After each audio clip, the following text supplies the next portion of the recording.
సూర్యాపేట జిల్లా తుంగతుర్తిలో దొంగలు బీభత్సం సృష్టించారు. స్థానిక అంబేద్కర్ నగర్లోని షేక్ చాంద్ బి ఇంట్లో దొంగలు పట్టారు. సుమారు తులం బంగారం, 10,000 నగదు, స్కూటీని దొంగిలించినట్లుగా బాధిత మహిళ ఆరోపించింది. ఇక ఇటీవల కాలంలో తన ఫోన్కి సాయి అనే వ్యక్తి తరచుగా ఫోన్ చేస్తున్నాడని, పలుమార్లు మెసేజ్ చేస్తూ బెదిరింపులకు పాల్పడుతున్నట్లుగా ఆమె ఆరోపించింది.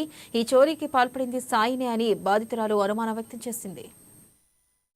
10,000 తులం బంగారం బండి అన్న. నేను మా అన్న చనిపోతే నిద్రకు పోయినన్న. అంటే మా అక్క నిద్ర తీసుకుపోయింది సూర్యాపేటకి. గురువారం రోజు పొద్దున 10ంటికి పోయినా. పోయే రోజు బండి లోపల పెట్టి ఇంటి ముందు తాళం, ఇంటి వెనక తాళం పెట్టిన. ఇంటి లోపల ఇంటి రూమ్ లో ఫ్రిడ్జ్ పక్కన తాళం వేసి బండి అక్కడ పెట్టిన. తాళం వేసుకున్నా. మా పెద్దమ్మలకి నేను పోయేస్తా అమ్మ అని చెప్పిన.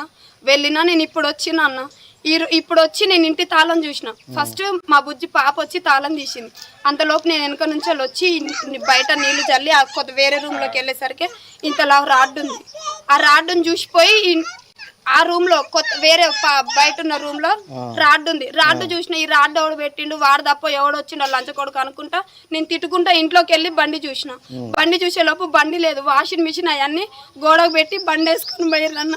కన్నా కష్టపడి నేను బండి కిసి కట్టుకుంటున్నా. ఆ బండి మాత్రం సాయి తప్ప ఎవరు తీసుకోవారు.